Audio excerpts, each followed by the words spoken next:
নমস্কাৰ। আজি আপোনালোকক বৰ্ষচক্ৰ গণনাৰ বিষয়ে জনাম। 2026-27ৰ পঞ্জিকা ইতিমধ্যে বজাৰত আহিছে আৰু এই পঞ্জিকাৰ ওপৰত ভিত্তি কৰি আমাৰ অহা বছৰটো নক্ষত্ৰ হিচাপে প্ৰত্যেকজন মানুহৰ যিটো নক্ষত্ৰ থাকে তাৰ হিচাপত কিছুমান দান আমি প্ৰত্যেক বছৰে কৰিব লাগে। সেয়া আমি বহাগ মাহত কৰাটো যোগ্যত বুলি কওঁ। আৰু যদি কিবা কাৰণত বহাগ মাহত কৰিবও পৰা নাই তেতিয়াহ'লে আপোনালোকে তাৰ পিছৰ সময়ছোৱাটো আপোনালোকে কৰিব পাৰে। আৰু এয়া এই বৰ্ষচক্ৰ দানৰ বিষয়ে মই আপোনালোকক আজি ক'ম। আৰু বৰ্ষচক্ৰ দানৰ বিষয়ে প্ৰথমতে হ'ব যে মই প্ৰথম সেইকেইটা নক্ষত্ৰৰ বিষয়ে ক'ম আপোনালোকক যিকেইটা নক্ষত্ৰৰ কোনো ধৰণৰ দান নাই বা সেই নক্ষত্ৰকেইটা এইটো বছৰত শুভ। প্ৰথমতে বৰ্ষচক্ৰ গণনাৰ আহিছে 27 নম্বৰ, 1 নম্বৰ, 2 নম্বৰ, মানে ৰেৱতী নক্ষত্ৰ, 1 নম্বৰ অশ্বিনী নক্ষত্ৰ আৰু ভৰণী নক্ষত্ৰ। এই নক্ষত্ৰ কেইটাৰ বৰ্ষচক্ৰ গণনা পৰ্বতে পৰিছে, মানে ইয়াৰ অৰ্থ ধনাগম। গতিকে আপোনালোকৰ কোনো ধৰণৰ দান কৰিবলগীয়া নাথাকে। দ্বিতীয়তে ভাল আৰু এটা নক্ষত্ৰ হিচাপত আহিছে, সেয়া হ'ল 9 নম্বৰ, 10 নম্বৰ, 11 নম্বৰ, অশ্লেষা, মঘা আৰু পূৰ্ব ফাল্গুনী।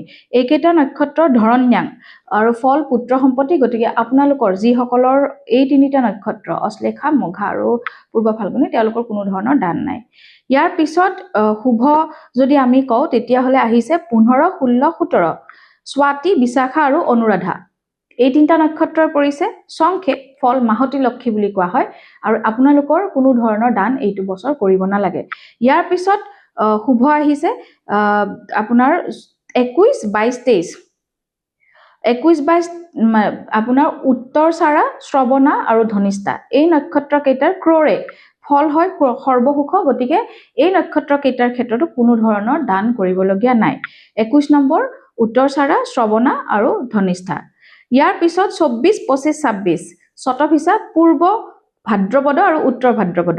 এই নক্ষত্ৰ কেইটাৰ স্বৰ্গে বুলি আহিছে, যাৰ ফল সুখ বুলি কোৱা হয়। গতিকে এইকেইটা নক্ষত্ৰৰ ক্ষেত্ৰতো আপোনালোকৰ দান কৰিবলগীয়া নাই। এতিয়া আহিছো আমি দান কৰিবলগীয়া বিশেষ নক্ষত্ৰসমূহ। প্ৰথমতে কৈছো 3, 4, 5 কৃতিকা, ৰোহিণী আৰু মৃগশিৰা। এই তিনিটা নক্ষত্ৰৰ বৰ্ষচক্ৰ গণনাত চক্ৰই আহিছে আৰু তেওঁলোকৰ ফল দৰিদ্ৰতা, মানে আৰ্থিক কষ্ট হ'ব পাৰে। গতিকে তেওঁলোকৰ ক্ষেত্ৰত দান আহিব ক'লা ছাতি আৰু দক্ষিণা, ক'লা ছাতি আৰু দক্ষিণা। ইয়াৰ পিছৰ যিটো অশুভ আহিছে নক্ষত্ৰ সেয়া 6, 7, 8 সমুদ্ৰে আৰু ইয়াৰ ফল ভাষণ বুলি কোৱা হয়। আৰু 6, 7, 8 আদ্ৰা, পুনৰ্বসু আৰু পুষ্যা। এই নক্ষত্ৰ কেইটাত আপোনালোকে চাউল আৰু দক্ষিণা দান কৰিব লাগিব, মানে শস্য দান, শস্য আপোনালোকে দান কৰিব লাগিব। আমি যিহেতু অসমত আমি মেইন শস্যটো চাউল বুলিয়ে ধৰো, গতিকে চাউল আৰু দক্ষিণা আপোনালোকে দান কৰিব পাৰিব। ইয়াৰ পিছত 18, 12, 13, 14 এওঁলোকৰ আহিছে ৰসাতলে, ফল মৰণং বুলি কোৱা হয়। 12, 13, 14 উত্তৰ ফাল্গুনী, হস্তা আৰু চিত্ৰা। গতিকে এইকেইটাৰ ক্ষেত্ৰত আপোনালোকে দান কৰিব লাগিব চাউল, ঘিৰ বটল, সোণৰ মূল্য আৰু দক্ষিণা।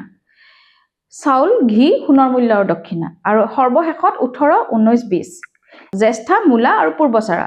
আৰু আপোনালোকৰ এই যিটো পৰিছে বৰ্ষচক্ৰ গণনা গগনে, ইয়াৰ অৰ্থ বা ফল মানহানি বুলি কোৱা হয়।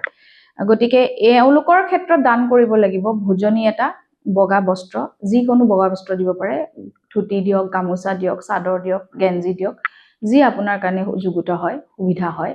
বগা বস্ত্ৰ, সোণৰ মূল্য, ৰূপৰ মূল্য আৰু তামৰ পাত্ৰ এটা, লগতে দক্ষিণা। এতিয়া সোণৰ মূল্য, ৰূপৰ মূল্য, একচুৱেলি সোণ বা ৰূপ দিব লাগে, কিন্তু আমি যিহেতু সোণ বা ৰূপ কিনি ইমান অকণমান কিনি পেলাই ব্ৰাহ্মণজনক অৰ্পণ কৰিলেও তেখেতৰো বৰ এটা লাভত নহ'ব।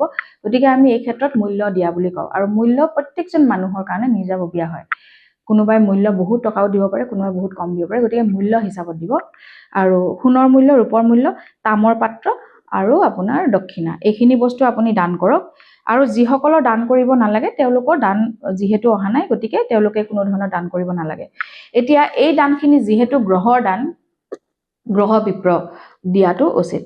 আৰু গ্ৰহ বিপ্ৰৰ ক্ষেত্ৰত আমি গ্ৰহ বিপ্ৰ বিচাৰিবলৈ এটা হয় নৱগ্ৰহত আপুনি দান কৰক, আৰু নহ'লে আপুনি যিকোনো শনি মন্দিৰত ইজিলি হয় বিচাৰি পাবলৈ যিকোনো শনি মন্দিৰত যিজন ব্ৰাহ্মণ থাকে তেওঁ গ্ৰহ বিপ্ৰ হয় তেখেতক গৈ পেলাই এইখিনি দান আপুনি অৰ্পণ কৰিব পাৰে আৰু ভাল হয় যদি আপুনি শনিবাৰে কৰিব পাৰে নহলে বহাগ মাহৰ 1 তাৰিখেও কৰিব পাৰে সকলোৰে কাৰণে হয়তো সুবিধা নহব পাৰে বহাগৰ 1 তাৰিখে দান কৰাটো গতিকে চাই লওক আমিতো বহাগত কৰিব দিও গতিকে বহাগৰ ভিতৰত আপুনি আপোনাৰ সুবিধা অনুযায়ী শনিবাৰ এটা উলিয়াই লৈ পেলাই আপুনি এই দানখিনি যদি শনিবাৰে কৰে সন্ধিয়া কৰক আৰু বাকি কেদিন যদি কৰে তেতিয়াহলে দিনৰ ভাগতো কৰিব পাৰিব গতিকে এইটো বছৰ নতুন বছৰটো আপোনালোকৰ সকলোৰে ভাল হওক তাৰে আশা কৰিছো কামনা কৰিছো আৰু ইয়াৰ লগে লগে আৰু এটা মই কৈ দিব বিচাৰিম যে হটকন বিখু চক্ৰ ফল বা প্ৰতিকাৰ ইয়াৰ বিষয়ে হয়তো এইটো ভিডিওটো বহুত বেছি দীঘলীয়া নকৰো এইখিনি ইয়াতে থাকক বৰ্ষচক্ৰ গণনা আপোনালোকক পুনৰ আন এটা ভিডিওত মই আমি নক্ষত্ৰ হিচাপে